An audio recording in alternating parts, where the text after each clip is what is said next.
Olá, alunos! Hoje nós temos aqui o nosso primeiro encontro, né? Nesse novo momento que nós estamos passando no país, né? E tentando minimizar essas alterações, nós estamos utilizando essa ferramenta para que possamos dar continuidade ao nosso ano letivo. Então, nós vamos falar sobre o continente europeu, certo? Sobre os aspectos físicos, né, e naturais daquele continente. Conteúdo do capítulo 2, que está lá na página 28, dando continuidade ao que a gente até iniciou aí nas nossas aulas presenciais. Então, o continente europeu, com uma área de pouco mais de 10 milhões de quilômetros quadrados, corresponde a apenas 7% das terras emersas. A Europa é uma das menores porções continentais do globo. Diferentemente dos outros continentes, as terras da Europa não estão distribuídas de forma compacta. Estende-se do Oceano Atlântico aos Montes Urais, que o separam do continente asiático, certo? Botei uma foto aí para vocês verem, vocês podem reparar, da capital da Finlândia, Helsinki. É uma das cidades na costa do Mar Báltico, lá no continente europeu. O litoral do continente é extenso e bastante recortado. Contém um grande número de mares, golfos, penínsulas, fiordes e outros acidentes geográficos, certo?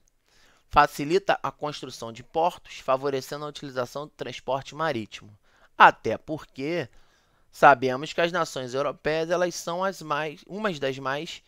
algumas das mais industrializadas do globo e fazem a grande maioria do seu escoamento produtivo através do transporte marítimo, com uma exceção da Rússia, que a gente vai ver aqui que ao norte, em razão dos climas frios, parte do Atlântico e do Ártico congela-se no inverno, dificultando a navegação.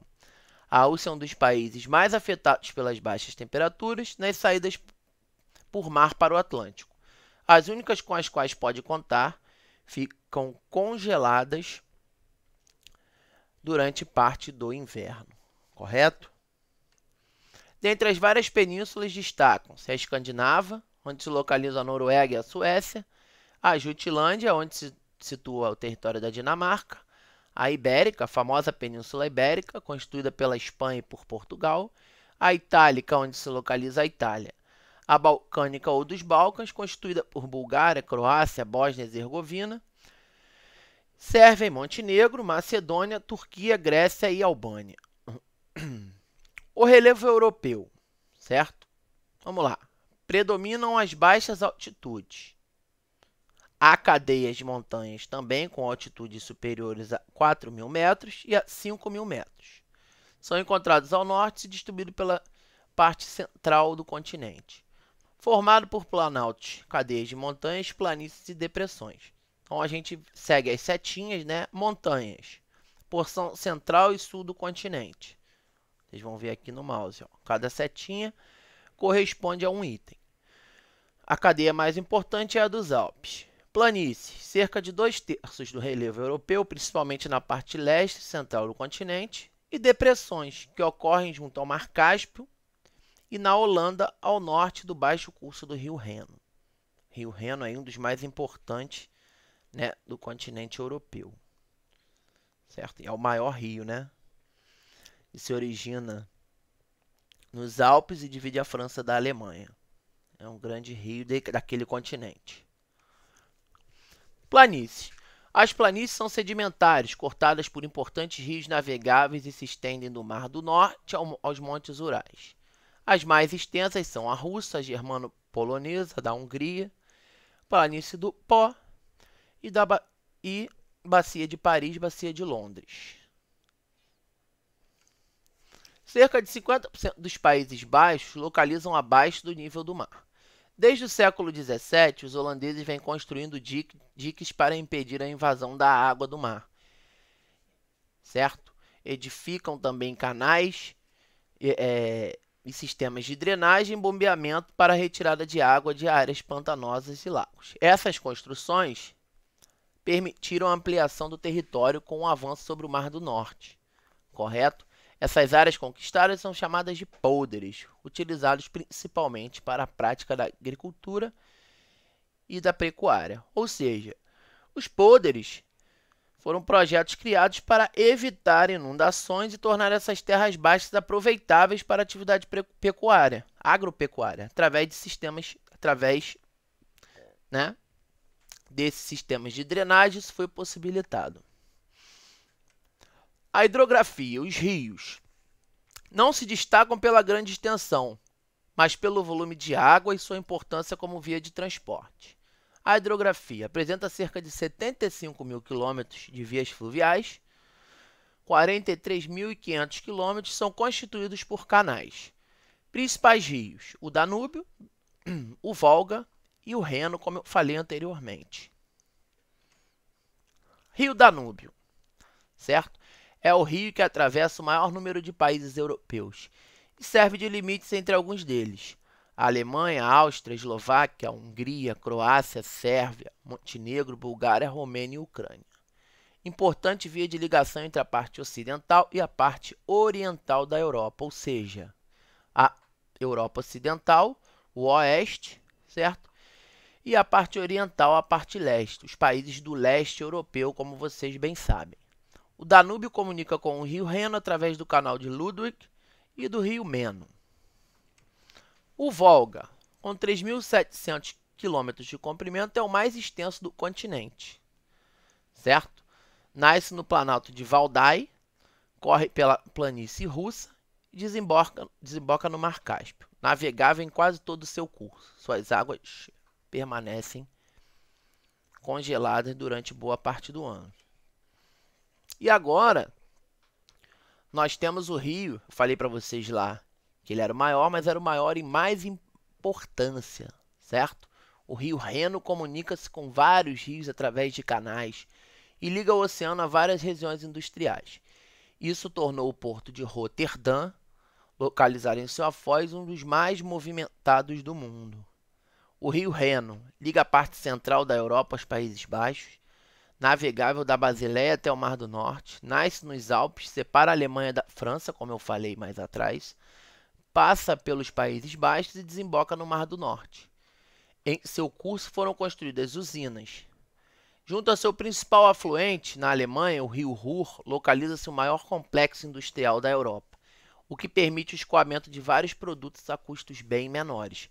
Então, vocês podem ver aqui, né, um navio cargueiro com containers, certo? Faz o transporte de mercadorias no rio Reno, na Alemanha,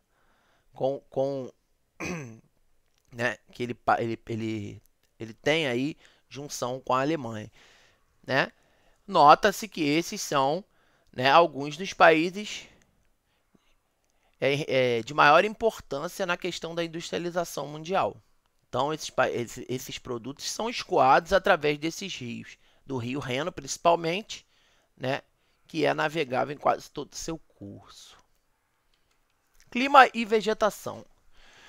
O continente europeu, situado quase totalmente na zona temperada do hemisfério norte, ou seja, zona temperada do norte, ela está fora da zona tropical, certo?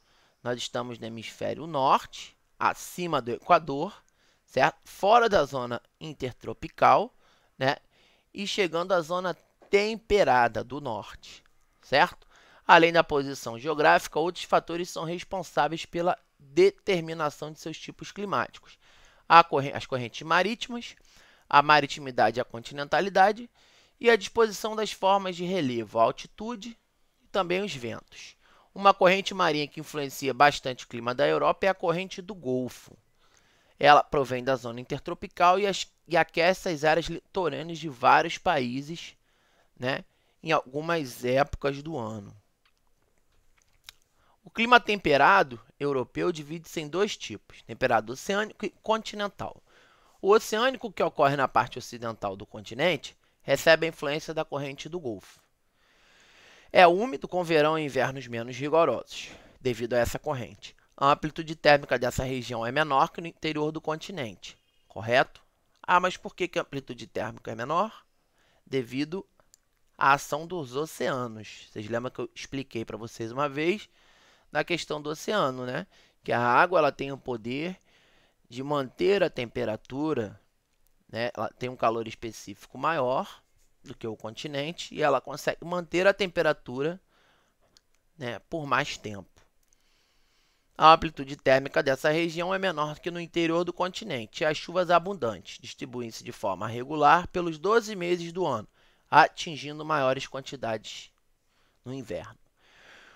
O clima temperado continental ocorre no interior do continente e não recebe a influência do mar. Abrange as partes central e oriental da Europa, onde os verões são quentes em contraste com o inverno, bastante rigoroso e com queda de neve.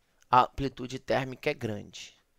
Devido a ser uma área continental, ou seja, tem muita terra, né, a diferença de temperatura vai ser muito maior do que o temperado oceânico. Os tipos climáticos, temperado oceânico e continental, correspondem aproximadamente aos seguintes tipos de vegetação: a floresta temperada e a estepe. Cobria grande extensão do território europeu, agora ficou reduzida a alguns bosques. Recobre as planícies e os baixos planaltos, áreas de clima temperado continental, um pouco mais seco ao norte do Mar Negro, encontra-se estepe negra, que apresenta um dos tipos de solo mais férteis do globo, o Chernozion, intensamente aproveitado para atividade agrícola, principalmente o cultivo de trigo.